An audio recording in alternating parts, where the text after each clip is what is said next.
నమస్తే. లోక్సభ ఎన్నికలు 2024లో భాగంగా తొలి దశ ఎన్నికల పోలింగ్ కొనసాగుతోంది. షెడ్యూల్ ప్రకారం పలు రాష్ట్రాలు, కేంద్ర పాలిత ప్రాంతాల్లోని 102 పార్లమెంట్ నియోజకవర్గాల్లో ఉదయం 7 గంటలకు పోలింగ్ మొదలైంది. పకడ్బందీ ఏర్పాట్లు, పటిష్ట భద్రత మధ్య ఓటర్లు ఓటు వేస్తున్నారు. మొత్తం 1.87 లక్షల పోలింగ్ కేంద్రాలను ఏర్పాటు చేశారు. ఏకంగా 18 లక్షల మంది భద్రతా సిబ్బందిని ఎన్నికల సంఘం రంగంలోకి దించింది. ఇవాళ జరుగుతున్న ఈ ఓటింగ్ లో మొత్తం 16 కోట్ల మంది ఓటర్లు 1625 మంది అభ్యర్థుల భవితవ్యాన్ని తేల్చనున్నారు. సాయంత్రం 6 గంటల వరకు పోలింగ్ కొనసాగనుంది.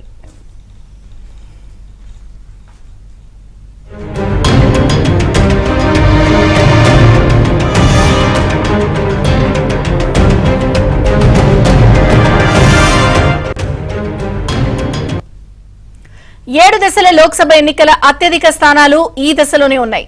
అరుణాచల్ ప్రదేశ్, సిక్కిం రాష్ట్రాలలో 92 అసెంబ్లీ నియోజకవర్గాలకు కూడా పోలింగ్ కొనసాగుతోంది. తొలి దశలో 8 మంది కేంద్ర మంత్రులు, 2 మాజీ ముఖ్యమంత్రులు, 1 మాజీ గవర్నర్తో సహా పలువురు ప్రముఖ రాజకీయ నేతలున్నారు.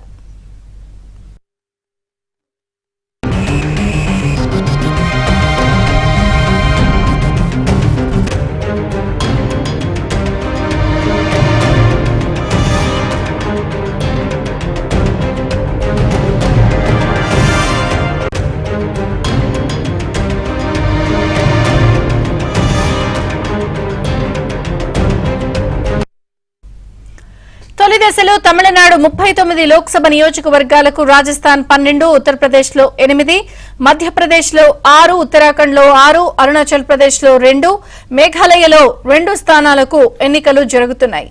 మహారాష్ట్రలో 5, బీహార్లో 4, పశ్చిమ బెంగాల్లో 3, మణిపూర్లో 2, త్రిపుర, జమ్మూ కశ్మీర్, ఛత్తీస్గఢ్లలో ఒక్కో సీటుకు నేడు పోలింగ్ జరుగుతోంది.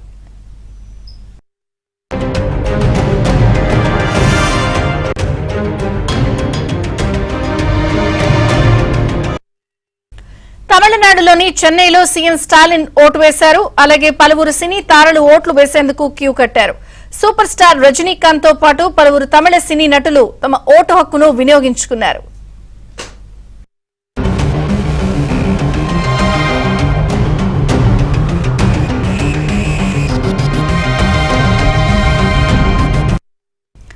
పశ్చిమ బెంగాల్లోని చందమారిలో ఓటర్లు అడ్డుకునేందుకు టీఎంసీ కార్యకర్తలు రాళ్లు రువ్వారు. ఈ ఘటనలో బీజేపీ బూత్ ప్రెసిడెంట్ కి గాయాలయ్యాయి.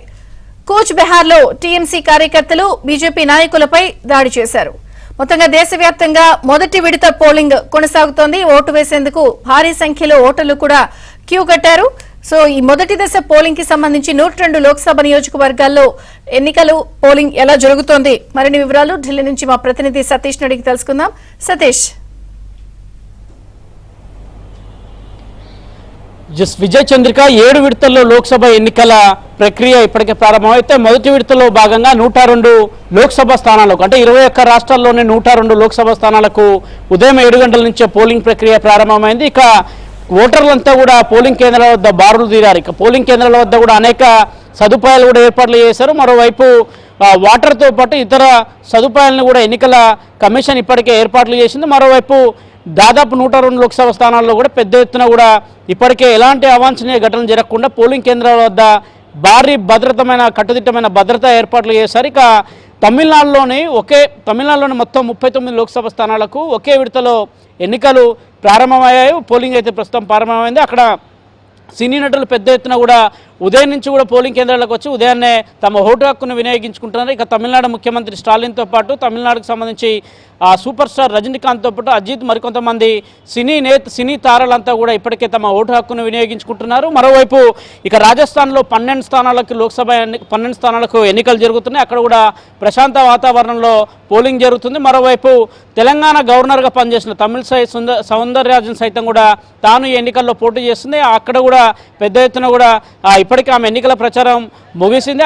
ప్రస్తుతం అక్కడ కూడా పోలింగ్ జరుగుతుంది. కొంత ఆసక్తికరమైన అంశం అని చెప్పుకోవాల్సి ఉంటుంది. మరోవైపు ఇక పుదుచ్చేరి కావచ్చు, ఛత్తీస్గఢ్ కావచ్చు, ఇతర స్థానాలలో ఒక్కొక్క లోక్సభ స్థానానికి ఎన్నికలు జరుగుతున్నాయి. ఉదయం నుంచి కూడా పోలింగ్ ప్రశాంతంగా జరుగుతుంది. ఉదయం 7 గంటలకే పోలింగ్ కేంద్రాల వద్ద పెద్ద ఎత్తున కూడా ప్రజలంతా కూడా బారులు తీరారు. ఇక 16.60 లక్షలకు పైగా మంది ఈసారి తమ ఓటు హక్కును వినియోగించుకోబోతున్నారు. మొత్తం 102 లోక్సభ స్థానాలకు పెద్ద ఎత్తున ప్రచారాలు ఇప్పటికే చేశారు. ఇక పోలింగ్ ప్రక్రియ కూడా ఉదయం నుంచి జరుగుతుంది. ఉదయం 9 గంటలకు పోలింగ్ ప్రక్రియ చూసుకుంటే అండమాన్ నికోబార్లో 8.64% నమోదైంది. మరోవైపు ఇక జమ్మూ కాశ్మీర్లో 12.2% నమోదైంది. ఇక మధ్యప్రదేశ్లో కూడా దాదాపు 14.2% నమోదైంది. తమిళనాడులో 8.21. ఇట్లా 21 రాష్ట్రాల్లో పోలింగ్ శాతం ఉదయం నుంచే కొంత మెరుగ్గా కనిపిస్తుంది. దాదాపు ఈ ఎన్నికల్లో 102 లోక్సభ స్థానాలకు సంబంధించిన అంశంలో ఇప్పటికే పూర్తిగా భద్రతనైతే కట్టుదిట్టం చేశారు. ఎక్కడ కూడా ఎలాంటి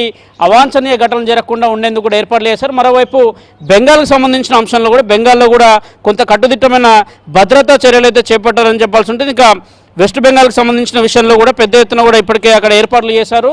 వెస్ట్ బెంగాల్లో 3 లోక్సభ స్థానాలకు కూడా ఎన్నికలు జరుగుతున్నాయి. కొన్ని ప్రాంతాలలో ఇప్పటికే ఎక్కడైతే సమస్యాత్మక ప్రాంతాలు ఉంటాయో ఆ ప్రాంతాలను గుర్తించి ఇప్పటికే వెబ్కాస్టింగ్ కూడా నిర్వహిస్తున్నారు. చుట్టూ పోలీస్ పహారా నడుమ కూడా కొన్ని రాష్ట్రాల్లో ఎన్నికలు కూడా జరుగుతున్నాయి. మరోవైపు ఇక తమిళనాడులో అయితే ఆసక్తికరంగా ఉంది. ఒకేసారి మొత్తం 39 లోక్సభ స్థానాలకు కూడా ఎన్నికలు జరగబోతున్నాయి. అక్కడ కూడా అభ్యర్థుల భవితవ్యం జూన్ 4వ తేలబోతుంది. ఇక 102 లోక్సభ స్థానాలకు సంబంధించిన అంశంలో మొత్తం జూన్ 4వ తేదీనే వారు అప్పటి వరకు కూడా వెయిట్ చేయాల్సి ఉంటుంది. జూన్ 4వ తేదీన ఎన్నికల ఫలితాలు ఉండబోతున్నాయి. మరోవైపు ఇక పుదుచ్చేరి జమ్మూ కాశ్మీర్లో చూసుకుంటే ఒక స్థానానికి, లక్షద్వీప్ ఒక స్థానానికి, పుదుచ్చేరి కూడా ఒక స్థానానికి కూడా ప్రస్తుతం ఎన్నికలు జరుగుతున్నాయి. ఇక మహారాష్ట్రలో 5 స్థానాలకు ఎన్నికలు జరుగుతున్నాయి. ఇక మధ్యప్రదేశ్కి వచ్చిన విషయంలో మాత్రం 6, అదేవిధంగా అస్సాంలో 5, బీహార్కు సంబంధించిన లోక్సభ స్థానాలకు 4 జరుగుతున్నాయి. ఇక ఛత్తీస్గఢ్లో 1. ఇలా రాష్ట్రాల వారీగా కూడా మొదటి విడత ఎన్నికలు అయితే ఈరోజు ఏప్రిల్ 19న జరగబోతున్నాయి. ఇక రెండో విడత లోక్సభ ఎన్నికలు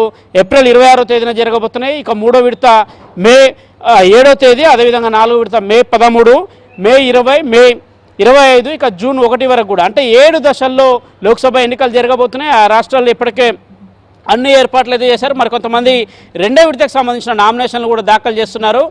రాజస్థాన్లో కూడా ప్రశాంత వాతావరణంలో ప్రస్తుతం అయితే ఎన్నికల ఓటింగ్ ప్రక్రియ అయితే ప్రారంభమైంది.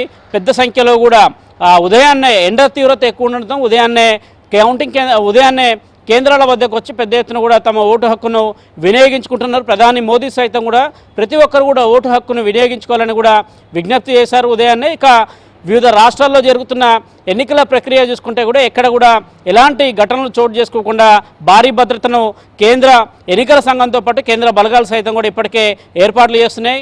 కొన్ని చోట్ల సమస్యాత్మక ప్రాంతాలు ఉన్న చోట్ల కూడా మరింత బందోబస్తు ఏర్పాటు అయితే చేశారు. విజయచంద్రిక.